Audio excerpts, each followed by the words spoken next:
ಆತ್ಮೀಯ ಮುಖ್ಯ ಶಿಕ್ಷಕರೇ, digital communication ಡೀಟೇಲ್ಸನ್ನು ಸ್ಯಾಟ್ಸ್ನಲ್ಲಿ ಹೇಗೆ ಅಪ್ಡೇಟ್ ಮಾಡೋದು ಅನ್ನೋದ್ರ ಬಗ್ಗೆ ಈಗ ತಿಳ್ಕೊಳ್ಳೋಣ.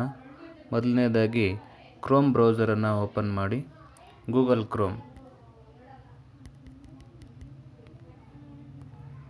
ಕ್ರೋಮನ್ನು ಓಪನ್ ಮಾಡಿ. ಅದರಲ್ಲಿ SATS ಅಂತ ಸರ್ಚ್ ಮಾಡಿದಾಗ SATS ಲಾಗಿನ್ ಓಪನ್ ಆಗುತ್ತೆ. ಅದರಲ್ಲಿ ಲಾಗಿನ್ ಓಪನ್ ಮಾಡಿ. ಲಾಗಿನ್ ಓಪನ್ ಆದಮೇಲೆ ಯೂಸರ್ ನೇಮ್ ಮತ್ತು ಪಾಸ್ವರ್ಡನ್ನು ಎಂಟ್ರಿ ಮಾಡಿ, ನಿಮ್ಮ ಶಾಲೆಯ ಯೂಸರ್ ನೇಮ್ ಮತ್ತು ಪಾಸ್ವರ್ಡ್. ನಂತರ ಎಂಟರ್ ಕ್ಯಾಪ್ಚನ ಎಂಟ್ರಿ ಮಾಡಿ.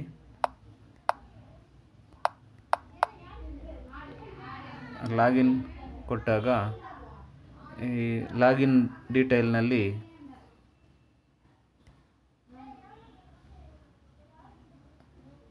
ಸ್ಟೂಡೆಂಟ್ ಡಿಜಿಟಲ್ ಕಮ್ಯುನಿಕೇಷನ್ ಅಂತ ಇರುತ್ತೆ, ಅದನ್ನು ಕ್ಲಿಕ್ ಮಾಡಿ.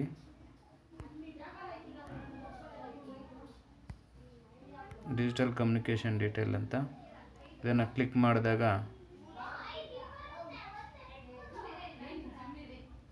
ಈ ಥರ student detail for digital communication ಅಂತ ಓಪನ್ ಆಗುತ್ತೆ.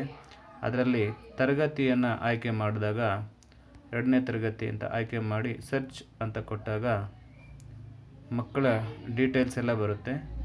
ಇದರಲ್ಲಿ ಆ ಮಗುವಿನ ಹೆಸರು ಮುಂದೆ ಒಂದು ಅನುಷಾ ಅನ್ನೋ ಮಗುವಿನ ಹೆಸರ ಮುಂದೆ ಮುನಿಶಾಮಿ ತಂದೆ ಹೆಸರು, ಸ್ಟ್ಯಾಂಡರ್ಡ್ 2, ಮೊಬೈಲ್ ನಂಬರನ್ನು ಕೇಳುತ್ತೆ.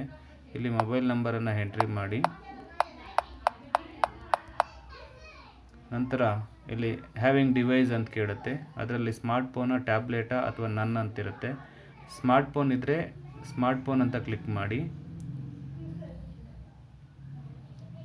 ಇಲ್ಲ ಸ್ಮಾರ್ಟ್ಫೋನ್ ಇಲ್ಲ ಅಂದರೆ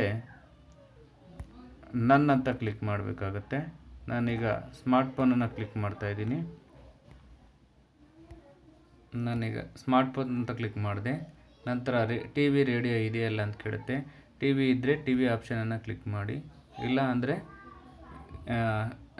ರೇಡಿಯೋ ಇದ್ದರೆ ಬೋತ್ ಅಂತ ಕ್ಲಿಕ್ ಮಾಡಿ. TV ಇದ್ದರೆ TV ರೇಡಿಯೋ ಎರಡೂ ಇದ್ದರೆ ಬೋತ್ ಅಂತ ಕ್ಲಿಕ್ ಮಾಡಿ. ಯಾವುದೂ ಇಲ್ಲ ಅಂದರೆ ನನ್ ಅಂತ ಕ್ಲಿಕ್ ಮಾಡಬೇಕಾಗತ್ತೆ. ನಂತರ ಹ್ಯಾವಿಂಗ್ ಇಂಟರ್ನೆಟ್ ಅಂದರೆ ಇಂಟರ್ನೆಟ್ ಫೆಸಿಲಿಟೀಸ್ ಇದೆಯಾ ಇಲ್ಲ ಅಂತ ಕೇಳುತ್ತೆ. ಇದ್ದರೆ ಎಸ್ ಅಂತ ಹಾಕಬೇಕಾಗುತ್ತೆ, ಇಲ್ಲ ಅಂದರೆ ನೋ ಅಂತ ಆಗ್ಬತ್ತೆ.